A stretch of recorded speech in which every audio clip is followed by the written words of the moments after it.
You know, 2020's been a real shit year, and the idiots that run the government right now love to make a mess out of every conceivable part of UK life, including making me and millions of other students worry their brains out about results, then pulling a U-turn last minute and creating yet another reason to overthrow them. And no amount of going back through the Ezio trilogy or grinding out Dead by Daylight can really suffice to make me feel any bit better. So, what do you do when nothing gives you proper joy anymore? Well, if you can't feel better, then let's feel worse and inflict extra self-harm by watching bad films. Okay, but for real, I've started watching more films again to alleviate the boredom and prepare myself for my hopeful further education in the media and entertainment industry.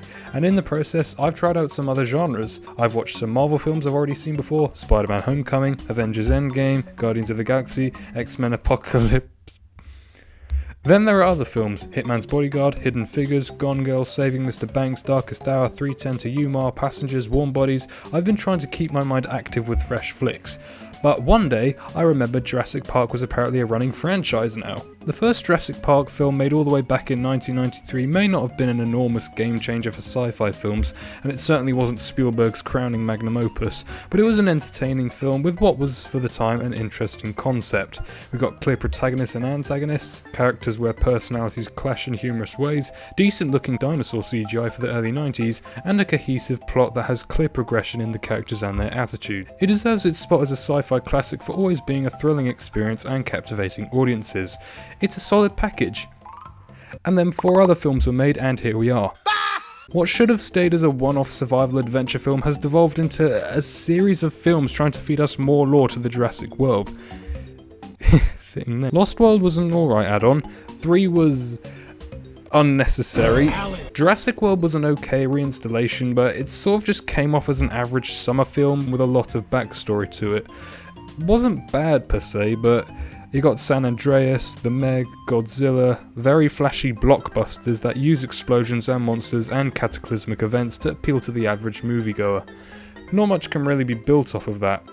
And yet Fallen Kingdom is a thing. This film is something.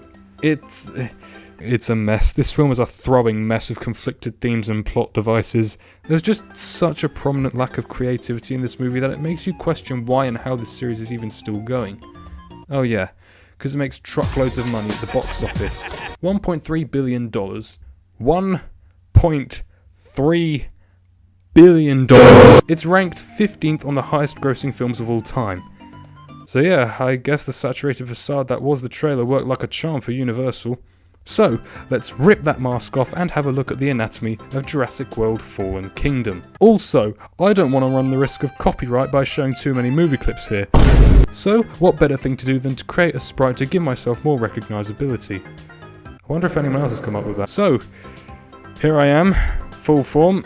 No, I'm not a furry, don't you fucking comment. This'll do for the time being, might be subject to change, but I don't know, I don't care. My production quality is non-existent, so if you don't like it then, well, piss off. The movie starts off back at the park resort on Isla Nublar with a team of Injun mercenaries getting a piece of bone from the Indominus Rex's remains. And I gotta say, this is a good opening. Mostly. It immediately establishes what will be the main drive of the conflict in the coming film and builds up good suspense. It's a dark setting, got a grim feel, and ends with a very promising shot of the Mosasaurus going into the open ocean and out into the real world. This is what we came here for, to see these dinosaurs get off the island that is about to erupt and see them enter the mainland. Again, that is what was marketed to us in all the trailers after all, saving the dinos, and like every action adventure film in existence, something will go wrong and the dinos will roam free.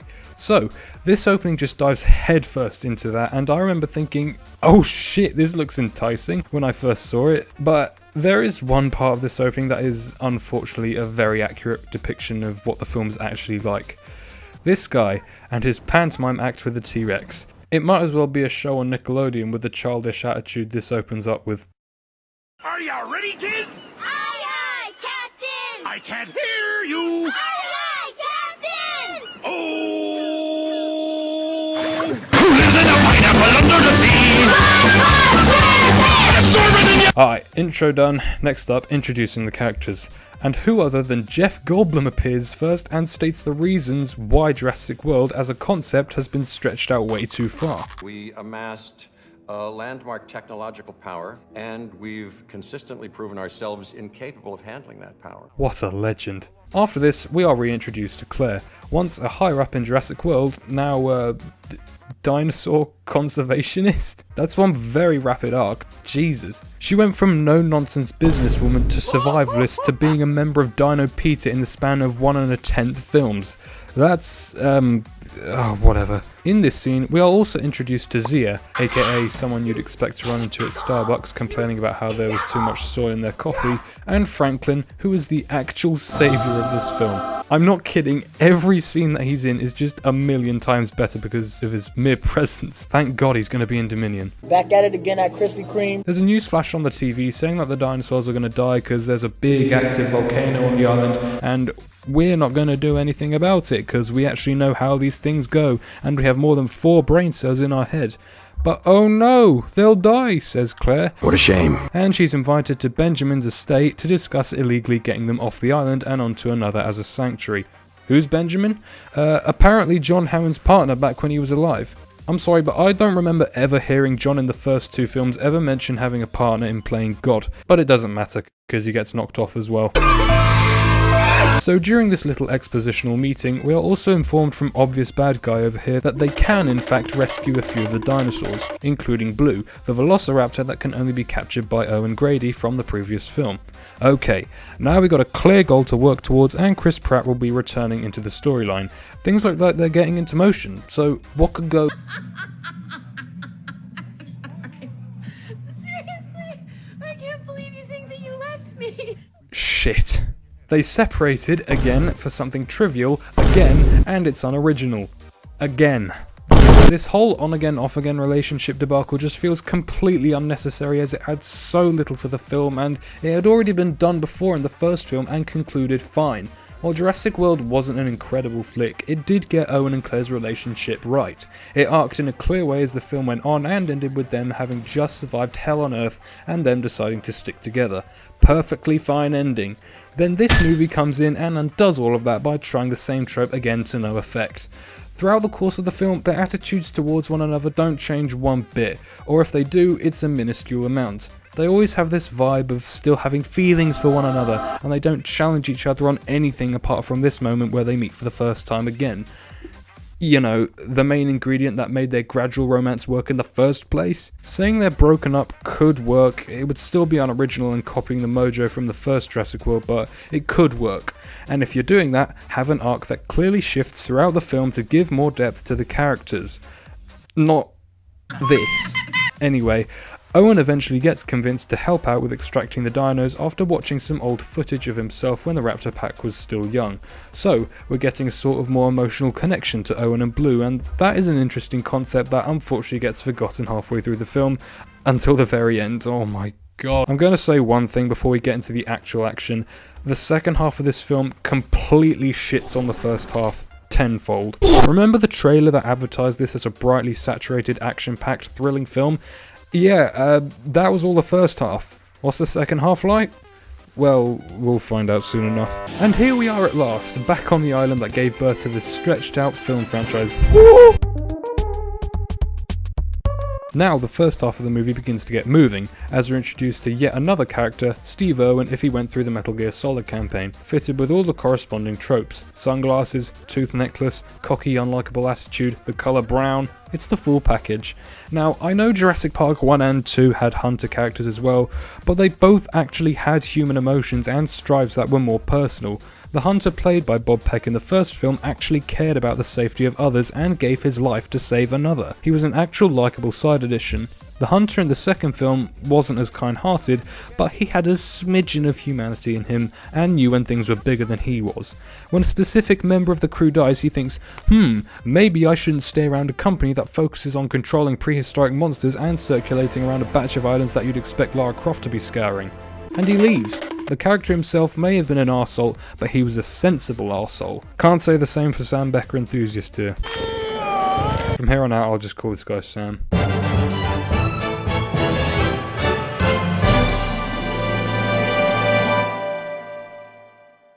So, Sam, Owen, Claire, Franklin and Zia now venture off into the jungle prepared for any...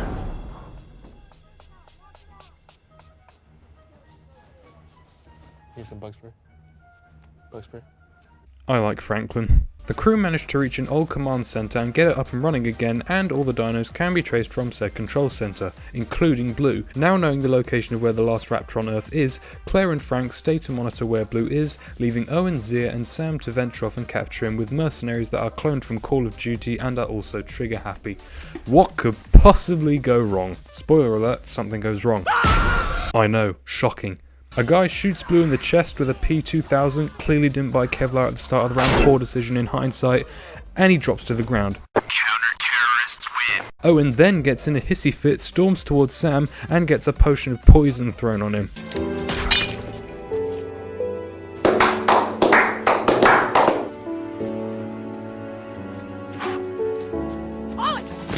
But can we just go through this scene again? What the actual hell? So the mercs apparently come out too early. Blue attacks one of the mercs. The one being attacked then shoots Blue in self-defense, as he would have been literally mauled to death if he hadn't.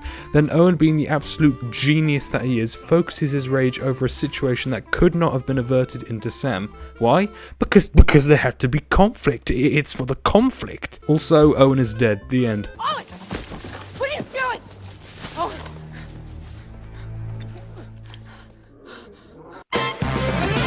Only kidding, the directors have to push this film past an hour and a half before they can pull the plug. So Owen wakes to, holy shit, we're in Crisis City, run away! Then Owen leaps over a log and watches the world burn around him. Also, exposure to lava even that close would just burn you up anyway, but who gives a shit about logic? We're on Isla Nublar, everything goes, motherfucker! Meanwhile, Claire and Frank get locked inside of Walter White's dungeon and have to find a way out. But not only that, the Crisis City remnants start pouring through the ceiling and... I really like Franklin. But not only that, a new challenger appears through the tunnel to the rest of the park, and it's none other than Vast Mountain. Audio jungle. Did I ever tell you the definition of insanity? Shut the fuck up! They make it out by just a hair, but now face Crisis City in its entirety. Now, these next few scenes are pretty action-packed and set the precedent for a compelling second half. I mean, for goodness sake, a volcano's erupting, dinosaurs are running amok, the saturation has been cranked up to the most tropical filter you can get. This is what we want to see from a Jurassic World film, so I will commend this movie on that. But unfortunately, it can only go downhill from here. Quite literally, the trio almost fucking drown. So, after underwater gun physics and the deep breath perk, yes, second Far Cry 3 reference, I'm original, don't worry. Insanity. They survive and regroup on a beach. But what's that in the sky? It's a bird. It's a plane. No, it's a standard issue Chinook with a T-Rex strapped to the bottom of it because... why the hell not? We've got to push the narrative in a blatant way. So Owen, Claire and Frank then go to oversee the whole operation of extract future sequel potential from the island of IMDb unfold. We see Zia be as Zia as she can get, the arsehole be an arsehole so that he can be a victim to irony, the generic mercs be as generic as Oblivion NPCs. But then the film reminds us, yeah, there's a volcano on this bitch, you might want to get a move on so we can start filming Dominion sooner. But the boat's taking off, so they gotta go fast to get away from impending doom. Cue another intense running scene, accompanied by car physics this time, and they get off the island. Unfortunately though, they left the most important thing on the island, a cohesive second half, as they venture off back towards a shitty Act 2 and a terrible film score. So that's the first half, had a couple problems, but it gave us a 20-minute portion of what we want to see from a Jurassic World film. It's also set up a foundation for a good plot with the dinosaurs now off Isla Nublar. How can you mess this up? Oh yeah, and I forgot to say there are snippets of Benjamin's estate trying to sell us some secondary plot, I don't fucking know. Here I am with Blue. She's a theropod from the new group. Yeah, great, no one cares, moving on. So the second half begins with everyone but Sam in the back of a truck spilling out dialogue in a needlessly expositional scene. Why is it needless? Because we already know what's going on because of the small estate scenes dotted here and there while everything's going on. I said very briefly earlier that there are small drip feeds of what's happening back in the Benjamin mansion, and through these small scenes we gain the info that Mr. Obvious Villain over here is planning to sell them off. The auctioneer comes in at one point and they discuss the business models. Perfectly fine explanation on its own, we can put two and two together. But back to this scene, Owen just swoops in with the aeroplane to spoon feed us a plot we already know about. There's no need for this pandering, we already got the gist of what's going on. And actually, how does he even know everything about the whole operation? Zia apparently has no clue what's happening, even though she's been in captivity for what must be at least a couple hours by now. But Owen walks through a ferry for 20 seconds and he suddenly knows the ins and outs of the whole masterful scheme. Excellent logic there, but it was worth it all in the end, because we get a front row seat to a prehistoric game of Operation. I may have failed biology, but this is truly epic. Can we hit 2 likes on this video? So, the game of Operation ensues, extra stuff about the mansion, no one cares. Claire rides a T-Rex, Frank gets drafted into forced labour, and they've made it back to Cali. Let the gothic setting officially take control. Owen and Claire get caught by an out-of-breath Sam. Imagination can run wild as to what he was doing to get so exhausted.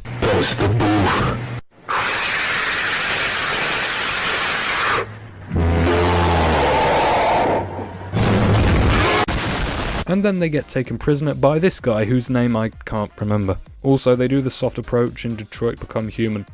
28 samples. Now, joking aside, I want to actually have a word about this part of the movie, because it fucking sucks. The whole basis of this film shifts from being a dangerous game of Jumanji with dinosaurs to being a cheap horror flick that you'd expect to see in a discount bin at your local W.H. Smith. When you go to see a Jurassic Park film, what do you go there for? Oh, the story, there's the characters. Oh yeah, and the actual bloody dinosaurs. It's later revealed that there's a new dino on the block with the DNA samples from the Indominus Rex's bone that was sampled at the start, and it becomes the film's sole focus for the next 20 minutes or so. People surviving in a monochrome Victorian mansion with a monster that was specifically designed to kill by money-hungry scientists that was originally going to be sold off to the highest bidder. That is not a Jurassic World film. Jurassic World has been designed to be a film that takes place in a tropical setting, have wide cinematic shots, be bright and expressive to sell the setting effectively.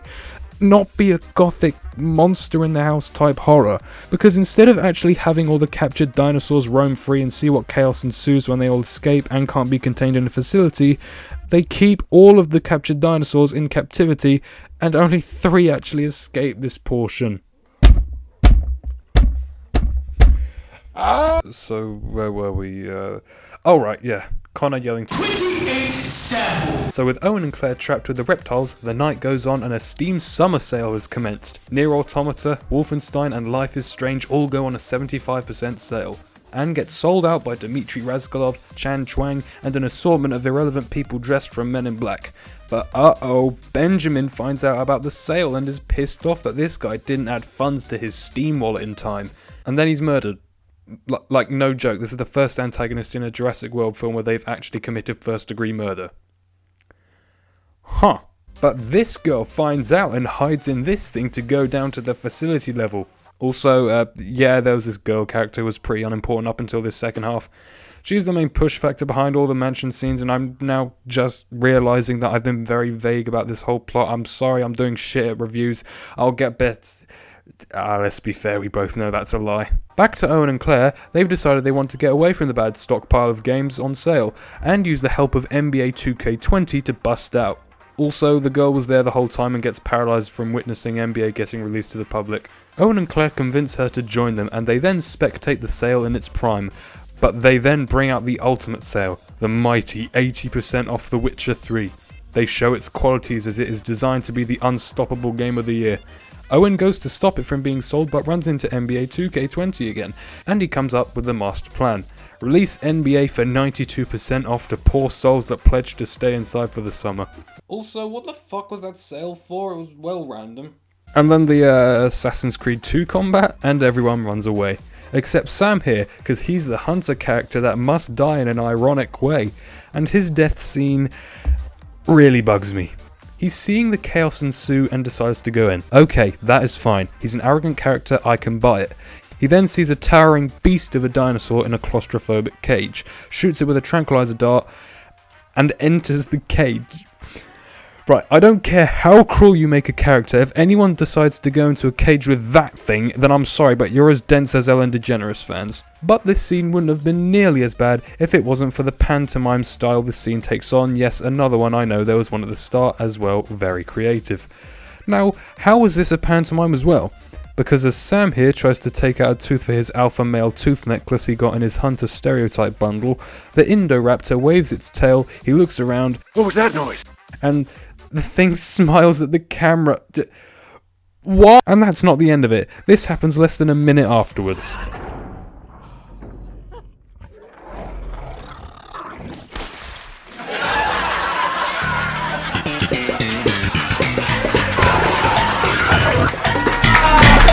Yes, Fallen Kingdom did premiere on CBeebies, how did you know? This scene is laughable. Sam's death was expected since he was first introduced, his obsession got him killed, and to top it all off, this dino apparently graduated Mr. Tumble's School of Comedy. But now cut back to Zia and Franklin. Yeah, these two are still in the movie if you can believe it. I love Franklin. But then Frank gives Wu a severe overdose of something. Like, Jesus, even he doesn't know what he injected into him. And they safely escape by letting a raptor loose and committing assisted manslaughter. But a guard shoots a gas tank while fighting Blue and the film gets all exciting again. And what's next? A generic Color Baron survival sequence. Okay. Okay, right. I'll need a minute.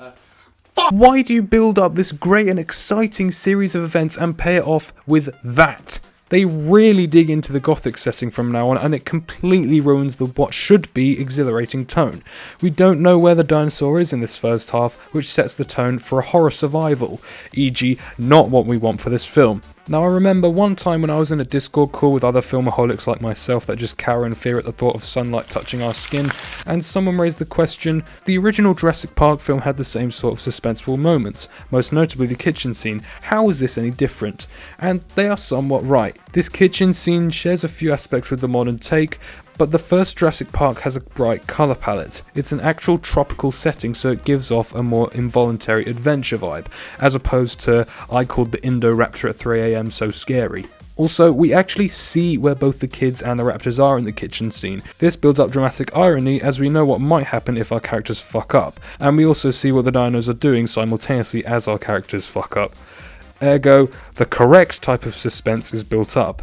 But now come back to Fallen Kingdom, we know where our protagonists are, they're creeping their way through little exhibits. But because we as the audience don't know where the Indoraptor is, it builds up fearful suspense. Something I don't think this film needs. It's just...